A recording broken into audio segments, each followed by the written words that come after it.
started my show.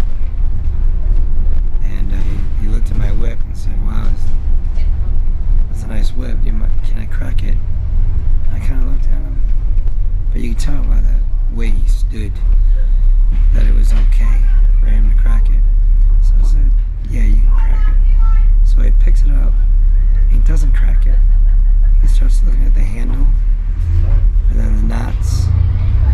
And this is that black with spikes whip that I made. He looks at the knots and then looked at the transition. And then he says, "Are you sure I can crack it?" I said, "Yeah, please, enjoy it." So he stood there with a very relaxed kind of stance, not rigid. And he started cracking it. He was really good at it, actually. He was a very good cracker. And he looked like he was enjoying it so much.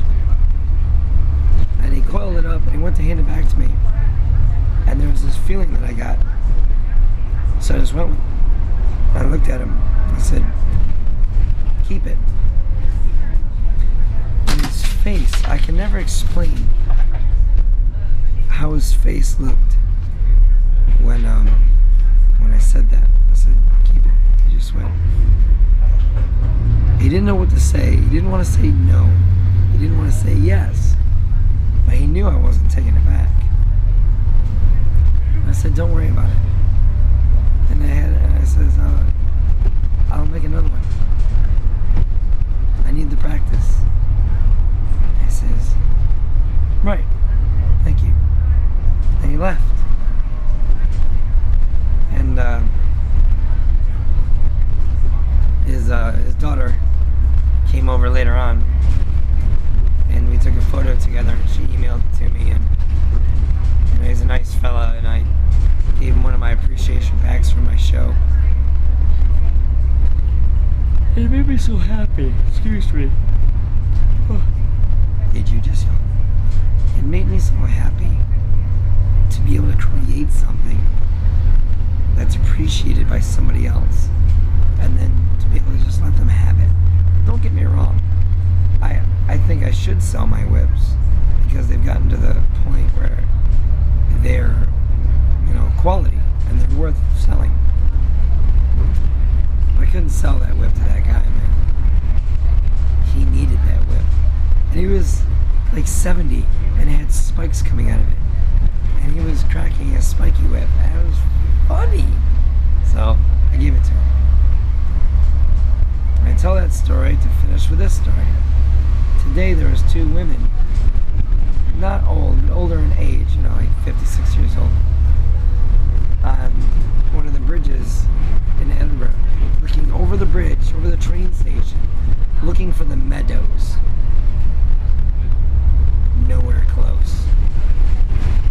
So I just kind of stopped and I stood on the bridge. I was in between shows. I was waiting to do my next one.